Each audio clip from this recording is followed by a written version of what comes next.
Simple harmonic motion, which is used to describe such natural phenomena as the spring with a load applied to it, is modeled using trigonometric functions. In order to solve such models, the derivatives of the trig functions are needed. Hi, my name is Tom Atwater, and we will be examining just that in today's lesson. Let's look at some formulas for the derivatives. We have the derivative of the sine is the cosine. That is, the derivative of sine x is equal to cosine x. We use sine and cosine to model the motion of a weight bobbing up and down on a spring. Let's take a look at how we would do that. A weight hanging from a spring is stretched 5 units beyond its resting position, s equals 0, and released at time t equals 0 to bob up and down. Its position at any later time t is given by s equals 5 times the cosine of t. What are its velocity and acceleration at time t? So let me look at this and say we know that the position is s equals 5 cosine t. The velocity, remember, is just the derivative of s. So the velocity would equal s prime. And now, remember, we just learned that the derivative of cosine is negative sine. So this would be negative 5 sine of t. The acceleration, remember, is the derivative of velocity, which means it's the second derivative of s. And so we have that acceleration is s double prime. And now the derivative of sine is cosine. So we have minus 5 cosine of t. Excellent. Another application of the derivatives of sine and cosine is to something that we call jerk, which is defined as a sudden or abrupt change in acceleration. Let's take a look at its definition, which is this. Jerk is the derivative of acceleration. If a body's position at time t is s of t, then the body's jerk at time t is j of t is equal to the derivative of acceleration, which is actually the third derivative of the position s.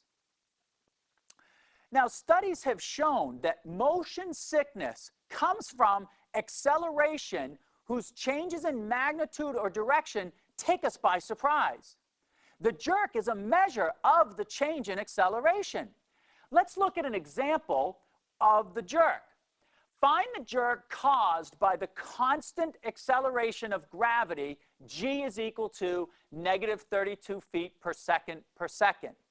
All right, so remembering that jerk is the derivative of acceleration, we say dA dt, and we want the derivative then of negative 32. But we learned that the derivative of a constant is 0. And so the jerk associated with the constant force of gravity is nothing at all, which is why if you're not moving, you don't feel any motion sickness, because that constant gravity pulling on you does not have any jerk associated with it. What about find the jerk of the simple harmonic motion of the previous example where we started with s is equal to 5 cosine t. So s is 5 cosine t. S prime, if you remember, was negative 5 sine of t. S double prime, which of course was the acceleration, was negative 5 cosine t. And now we need to find s triple prime,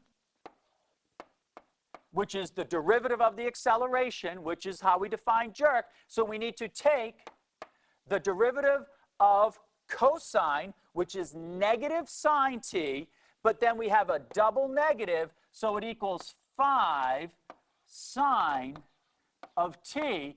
And notice that we're right back to where we've made a full circle with all of those derivatives.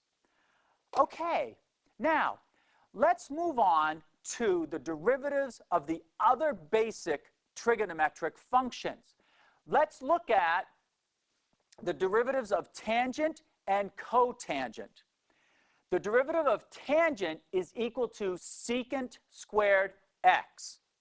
The derivative of cotangent is equal to negative cosecant squared x. Now let's look at the derivatives for secant and cosecant. The derivative of secant x is equal to secant x times tan x. And the derivative of cosecant x is equal to negative cosecant x times cotangent x. Let's try these out. So we want to find the derivative of y equals cotan x, all divided by 1, the sum of 1 plus cotangent x.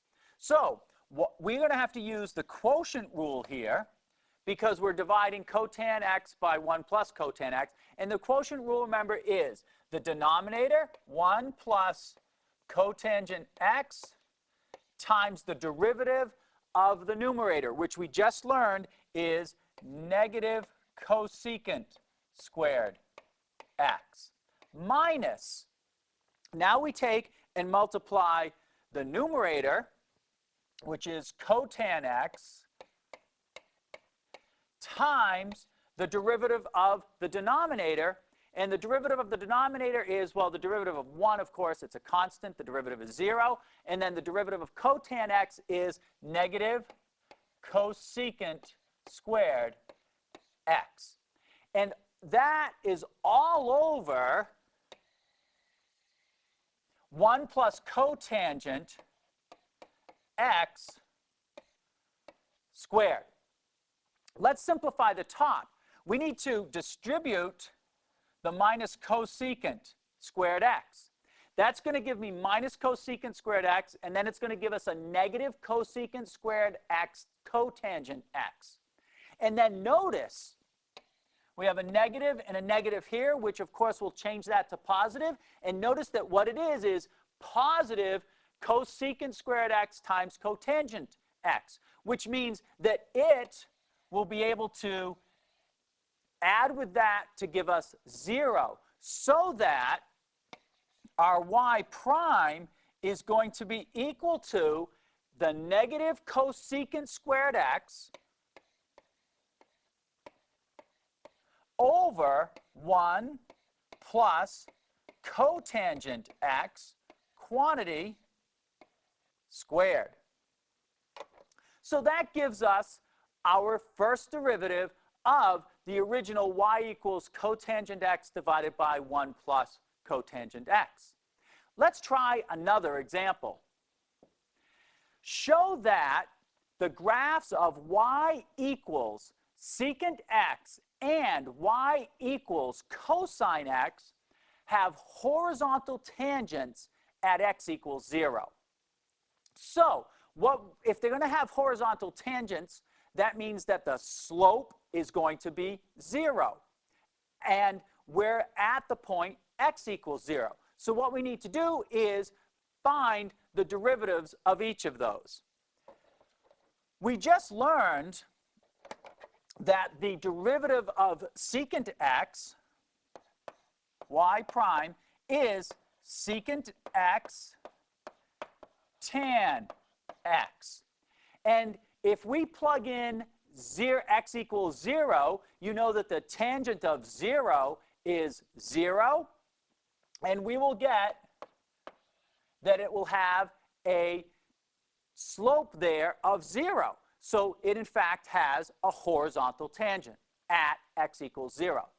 What about y equals cosine x?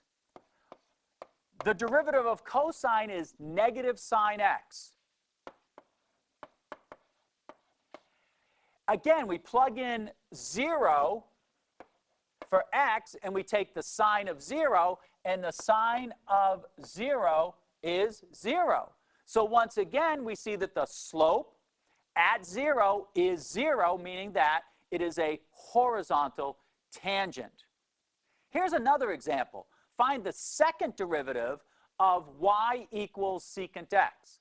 So first we take and find y prime, and we know that the derivative of secant x is equal to secant x times tan x. Now we have to find the derivative of that, y double prime. Now this means we have to apply the product rule because we have secant x times tan x, and the product rule tells us to take the first, secant x,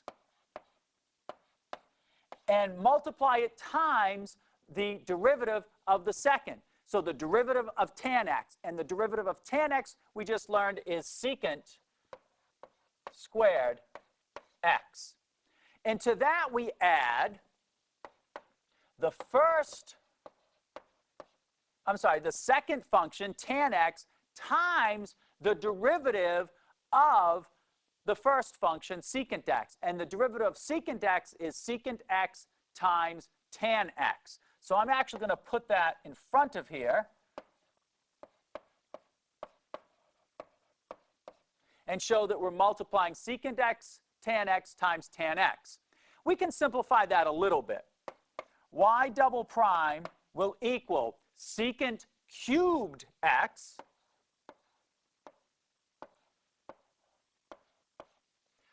plus secant x tan squared x. So there's an example where we were doing two derivatives in a row, and we had to make use of the trig functions as well as the product rule. Well, now it's time for you to try a problem. Let me show you that I want you to find the second derivative of y equals theta times cosine of theta. So pause the video while you work on this problem. When you're finished, restart the video to check your solution.